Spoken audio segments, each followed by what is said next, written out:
오늘 바울이 받은 은혜라는 제목으로 하나님의 은혜를 같이 나누고자 합니다. 바울이 신약 성경에 27권 중에 13권을 쓰게 됩니다. 그래서 바울 서신이라고 얘기하는데 로마서에서 빌레몬서까지의 13통의 편지를 가리키고 있어요. 그러면서 이 중에 4대 서신이라고 얘기하는데 로마서, 고린도 전후서, 또 갈라디아서를 4대 서신이라고 얘기하고요. 또 옥중서신이죠. 감옥에서 썼죠. 에베소서, 빌립보서, 골로새서, 빌레몬서를 옥중서신이라고 합니다. 또 오늘 본문이 들어있는 목회서신, 디모데, 전서, 후서, 디도서로 이렇게 구분이 됩니다. 그런데 이제 이 편지가 13통의 편지가 9개의 편지는 교회에 보내진 편지이고 4편의 편지는 개인에게 보내진 편지인 거예요. 교회들에게 보내진 편지는 로마서, 또 고린도 전후서, 갈라디아서, 에베소서, 빌립보서, 골로새서, 데살로니가 전후서고요. 개인에게 보내진 편지는 디모데 전후서, 디도서, 빌레몬서입니다. 왜 이걸 설명드리냐면 이 디모데전서는 목회서신이고 또 그러면서 개인에게 보내진 편지인 겁니다. 우리 하나 더 봤으면 좋겠는데 이 13권을 이제 쓰여진 순서대로 한번 같이 보면 좋겠는데요. 첫 번째 쓰여진 편지가 뭐예요? 갈라디아서고요. 그 다음에 이제 데살로니가 전서, 후서, 그리고 고린도 전후서, 로마서, 골로새서, 빌레몬서, 에베소서, 빌립보서, 그 다음에 이제 디모데 전서, 디도서, 디모데 후서 순입니다. 연대 순으로 나열하면서 교회들에게 먼저 편지를 한 것을 보게 되고요. 그리고 개인에게 편지를 나중에 보낸 것으로 보게 됩니다. 그래서 디모데전서는 디모데에게는 첫 편지이지만 연대 순으로 볼 때는 뒷부분에 있는 것을 보면 알 수가 있어요. 여러분들이 편지를 쓴다고 가정했을 때 교회에게 편지를 쓰는 것하고 또 개인에게 편지를 쓰는 것하고 어떤 편지가 더 간절하게 쓰게 될까요? 더 세밀하게 써야 될까요? 그렇죠? 개인에게 쓰는 편지가 좀 더 세밀하게 쓰고 간절하게 썼음을 보게 됩니다. 그래서 오늘 이 편지는 그만큼 간절하면서도 세밀한 편지가 될 수 있을 거예요. 이 바울이 받은 은혜, 성경에서 어떻게 보면은 우리 은혜라는 말은 믿지 않는 사람들은 잘 쓰지 않죠. 믿는 사람들이 습니다. 은혜라는 단어요. 근데 믿는 사람들 중에서도 이 은혜라는 그 말을 가장 많이 쓰지 않나 생각할 정도로 많이 쓰고 있는데요. 성경에서도 그렇습니다. 신구약 전체에 291절에 쓰여져 있고요. 307번이나 은혜라는 단어가 쓰여져 있어요. 그래서 구약에 159절이 쓰여져 있고 신약에 132절이 쓰여져 있습니다. 신약 전체에 132절에 이 은혜라는 단어가 쓰였는데 그 중에서 히브리서를 포함해서 이 바울 서신에 은혜라는 단어가 바울 서신 전체에서 96절이 쓰여지게 됩니다. 놀라운 것은요, 이 바울이 쓴 이 13권의 편지에 이 은혜라는 단어가 모두 쓰였어요. 그래서 제가 한번 다 찾아봤거든요. 그래서 화면에 볼 수 있는데 로마서에부터 해서 이렇게 나와 있습니다. 20절부터 해서 넘기시고 히브리서의 7절까지 해서 이 성경에 모두 다 은혜라는 단어가 이렇게 쓰여져 있어요. 여러분도 은혜라는 단어 많이 쓰지 않습니까? 이 사도 바울은 사랑하는 믿음의 아들 디모데에게 우리 본문 바로 전 11절에 뭐라고 얘기하고 있냐면 복되신 하나님의 영광의 복음에 대해서 말하고 있습니다. 그는 자신이 과거에는 뭐로 살았어요? 바울이 아니라 사울로 살았잖아요. 그러면서 비방자요, 박해자요, 폭행자였다고 얘기합니다. 그렇지만 죄인의 우두머리와 같은 자신에게 뭐가 주어진 겁니까? 주의 은혜가 임했음을 고백하고 있는 겁니다.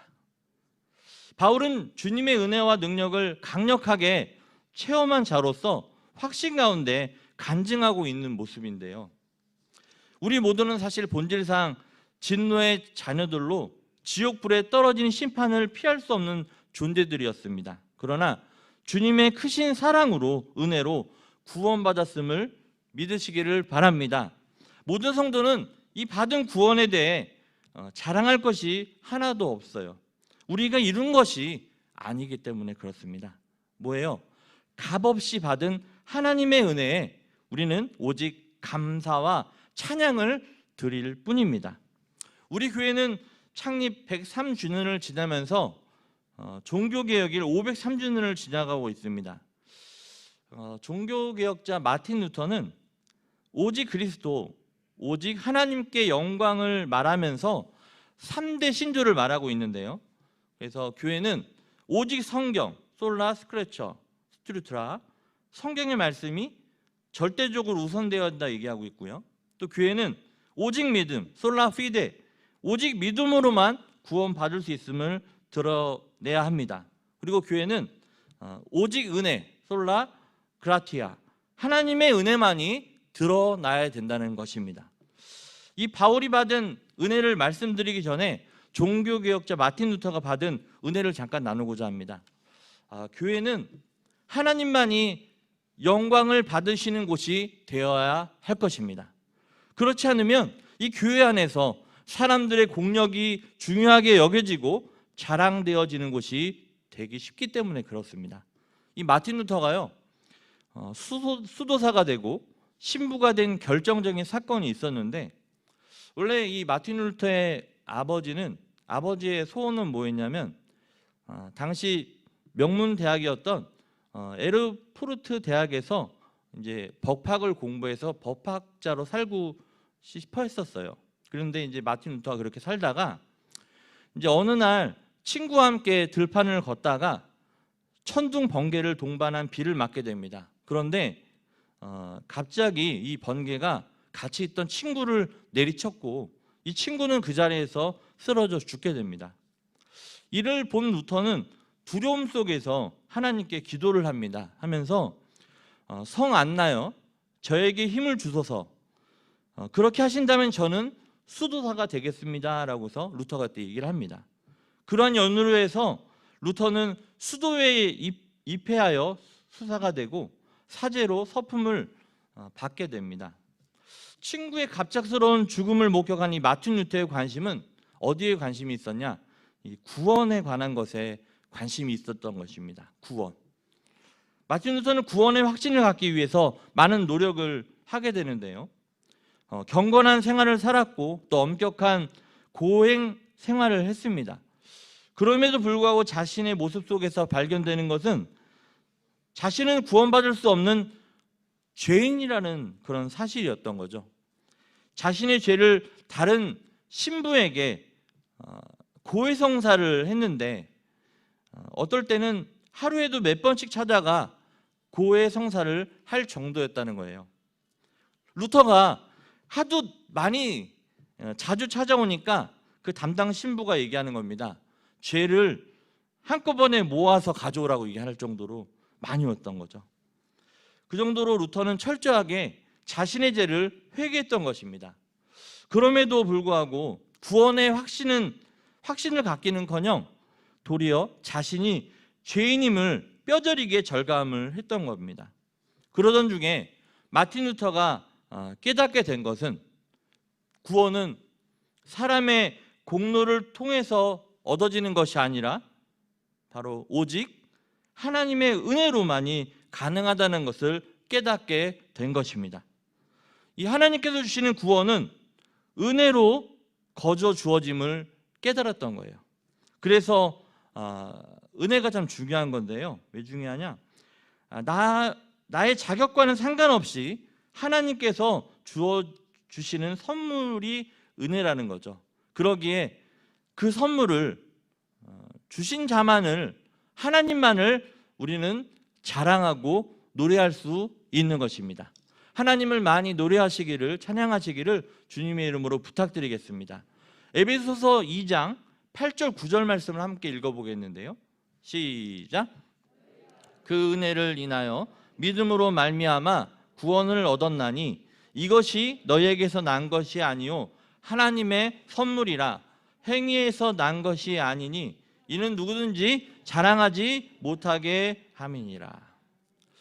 만약에 있잖아요, 사람이 수고를 해서 구원에 이르렀다면 그 사람의 행위가 자랑이 되고 드러나야 할 것입니다. 하지만 사람은 스스로 구원에 이를 수 없는 철저한 죄인이라는 것이죠. 사람이 죄로부터 구원함을 받는 것은 오로지 하나님께서 거저 주시는 은혜를 통해서만 가능하다는 것을 믿습니다.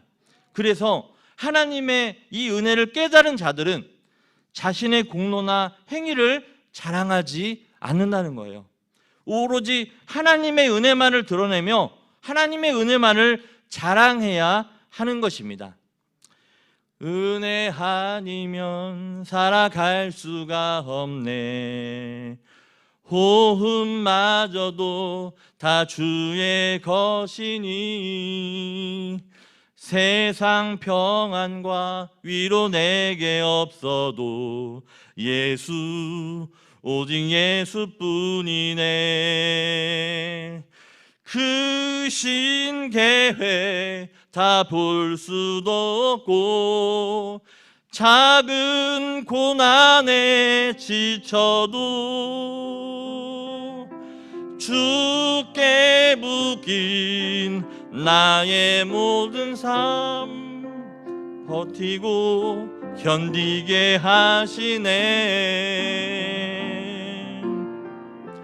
은혜 아니면 살아갈 수가 없네.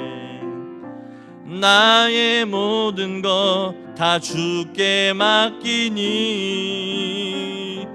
참된 평안과 위로 내게 주신 주 예수, 오직 예수뿐이네.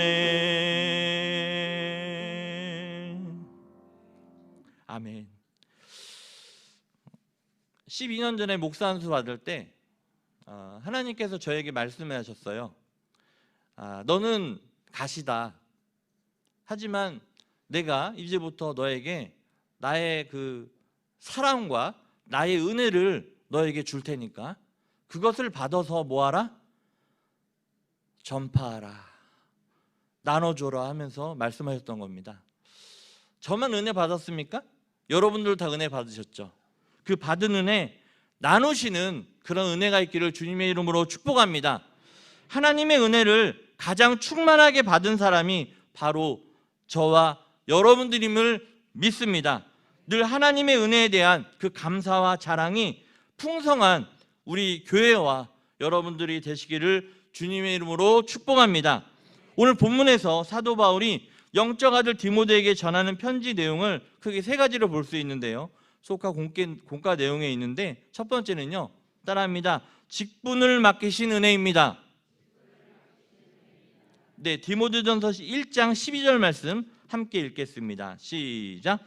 나를 능하게 하신 그리스도 예수 우리 주께 내가 감사함은 나를 충성되이 여겨 내게 직분을 맡기심이니. 아멘. 바울에게 충성되이 여기셔서 하나님께서 직분을 맡기셨다는 거예요. 여러분들을 충성히 여기셔서 목사로, 전도사로, 장로로, 권사로, 집사로 맡기심을 믿으시기 바랍니다. 하나님의 무조건적인 은총에 의해 구원을 받은 이 복음의 진수를 누구보다도 크게 체험한 이 바울은 그 복음을 전하는 막중한 일이 그의 사명이 되었던 것을 보게 됩니다. 이는 바울에게 커다란 기쁨과 감사의 이유가 되었던 것이죠. 그는 그리스도께서 자신을 신실하게 여기셔서 봉사할 수 있도록 직분을 주신 것을 큰 은혜로 여겼다는 겁니다. 여러분들에게 주신 직분 큰 은혜로 여기시는 여러분들 되시기를 부탁드립니다. 성도는 자기의 부족함과 연약함에도 불구하고 주님께서 사역을 감당하게 하신 것에 대해 감사해야 할 것입니다. 바울을 충성스럽게 여겨 복음 전파의 사역을 맡기신 주님은 오늘날 우리에게도 귀한 사명을 맡겨 주신다는 것이죠. 2020년 회기에 이제 마지막 수요 예배를 드리고 있습니다.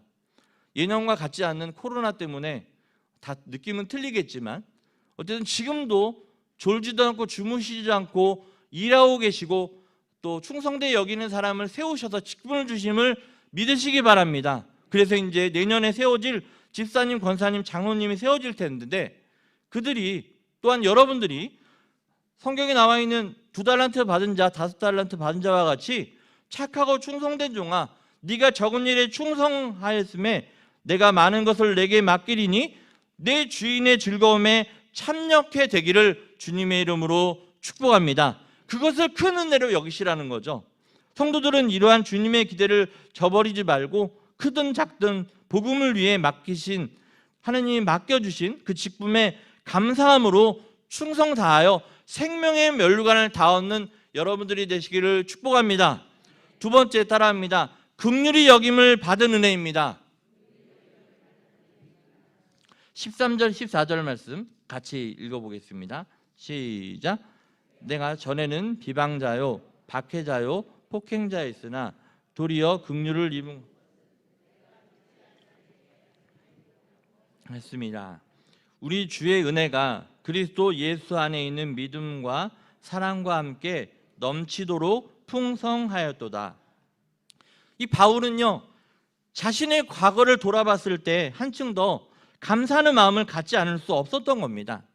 이 과거에 그는 어떻게 살았죠? 사울로 살았습니다. 그리스도인들에게 무자비하고 포악한 행동을 일삼았던 사람인 거예요. 이 바울은 율법의 조항에는 해박한 사람이었지만 하나님의 뜻에는 무지했기에 교회를 핍박하는 대적의 선두에 섰던 사람입니다. 그러나 그럼에도 이 바울은 하나님의 자비와 긍휼을 받았던 것이죠. 주께서 그의 무지한 과거를 다 용서해 주셨다는 거죠. 우리가 주님의 자녀가 된 것은 오로지 주의 긍휼을 얻었기 때문입니다. 모두가 죄인이요 형벌 아래에 사는 사람들이었지만 주의 긍휼을 얻어 하나님의 약속에 참여하고 의의 소망을 가지게 되었습니다. 자격 없는 나를 긍휼히 여겨주신 그 은혜가 그리스도 예수 안에서 주어진 믿음과 사랑을 더욱 풍성하게 만들어 주었던 것입니다. 하나님의 그 은혜가 주어져서 여러분들의 믿음과 사랑이 더욱더 풍성하기를, 충만하기를 주님의 이름으로 축복합니다. 세 번째 따라합니다. 죄인을 구원하신 은혜입니다. 15절 말씀 한번 같이 읽어보겠습니다. 시작. 믿보다 모든 사람이 받을 만한 이 말이요 그리스도 예수께서 죄인을 구원하시려고 세상에 임하셨다 하였도다. 죄인 중에 내가 괴수니라. 바울은 본인을 죄인 중에 내가 괴수라고 얘기하고 있어요. 마틴 루터도 구원의 확신이 없어서 본인이 노력을 하고 했지만 알 수 없었던 거죠. 자기가 죄인임을 계속적으로 고백하고 있었던 거죠. 하지만 깨달은 겁니다. 그리스도 예수께서 죄인을 구하려고 세상에 임하셨다. 이 말씀은 이 땅에 주어진 최고의 복된 소식임을 믿습니다. 이 바울이 특별히 주의 은혜에 감사하고 감격한 것은 자신과 같은 죄인 중에 괴수에게도 구원의 은혜를 내려주신 사실 때문이었습니다. 나처럼 죄인 중에 괴수인 자에게 주께서 구원해 주시고 은혜를 내려주신 그 사실을 믿게 되니까 나 같은 사람도 구원해 주시는 예수님인데 누구인들 이 은혜를 받지 못할까라는 것이었습니다. 그러면서 복음을 전할 수 있는 거죠. 이 죄인인 괴수도 구원받을 수 있는데 여러분들도 받을 수 있습니다. 주님을 믿으면 여러분도 구원받을 수 있습니다. 선포하며 나간 거죠. 나 같은 죄인 살리신 주 내 놀라워 잃었던 생명 찾았고 광명을 얻었네. 큰 죄악에서 건지신 주 은혜 고마워. 나 처음 믿은 그 시간 귀하고 귀하다. 이제껏 내가 산 것도 이제껏 내가 산 것도 주님의 은혜라. 또 나를 장차 본향에 인도해 주시니. 거기서 우리 영원히, 거기서 우리 영원히 주님의 은혜로 해처럼 밝게 살면서 주 찬양하리라.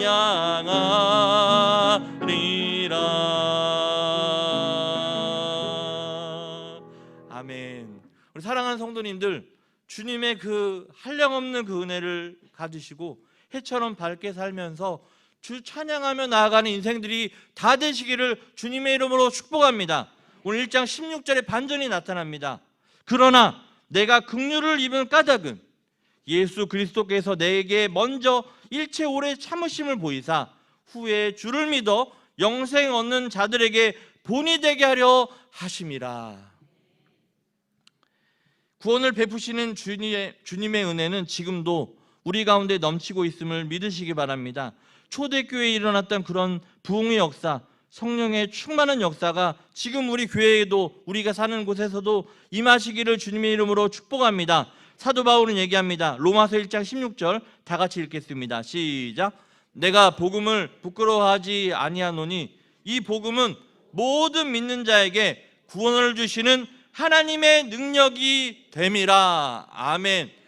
여러분들의 복음이, 여러분들이 가지고 있는 예수 그리스도를 붙잡고 내 안에 살면서 여러분들이 그것이 하나님의 능력이 되어 열매가 맺는 복된 인생 되기를 부탁드립니다. 이 복음을 받고 믿는 자는 구원의 복을 받는다는 거죠. 예수님으로 인해 믿지 않던 모든 이에게 구원의 가능성이 활짝 열리게 된 것입니다. 사도 바울과 또 종교개혁자 마틴 루터, 그리고 성경의 은혜를 얘기가 307번이 나와 있는데 이 믿음의 거장들, 은혜를 얘기하고 있습니다. 여러분들이 은혜가 되기를 원하고요, 하나님의 은혜를 가장 충만하게 받은 사람이 바로 저와 여러분들이고요. 믿으십니까? 늘 하나님의 은혜에 대한 감사와 자랑이 풍성한 우리 교회와 성도님들 되어야 할 줄로 믿습니다. 말씀 정리합니다. 우리는 죽을 수밖에 없었던 죄인을 구원해 주신 예수님의 은혜를 한순간도 놓지 않고 기억하며 살아야 될 줄 믿습니다. 또한 긍휼히 여김을 받은 그 은혜와 감격을 늘 가슴에 가득 품고서 믿음의 길로 나아가는 여러분들이 되기를 주님의 이름으로 축복합니다. 또 은혜의 힘으로, 저기 은혜 충만이라고 되어 있는데요, 은혜의 힘으로 사명을 감당하면서 주어진 직분 충성을 다하여 생명의 멸류관 다 받으시기를 축복합니다. 그래서 주님이 다시 오시는 그날까지 이 은혜와 감격이 식지 않도록 날마다 구원의 기쁨을 새롭게 해야 할 것입니다. 사도 바울이 받은 이 은혜가, 마틴 루터가 받은 이 은혜가 저와 여러분들의 은혜로 찬송되어지기를 주님의 이름으로 축복합니다. 우리 같이 외치기를 원합니다. 오직 성경, 오직 믿음, 오직 은혜. 네, 하나님의 영광, 예수 그리스도를 꼭 붙잡고 살아가시면서 여러분들 오직 믿음으로 또한 오직 성경으로 오직 은혜로 사시기를 주님의 이름으로 축복합니다.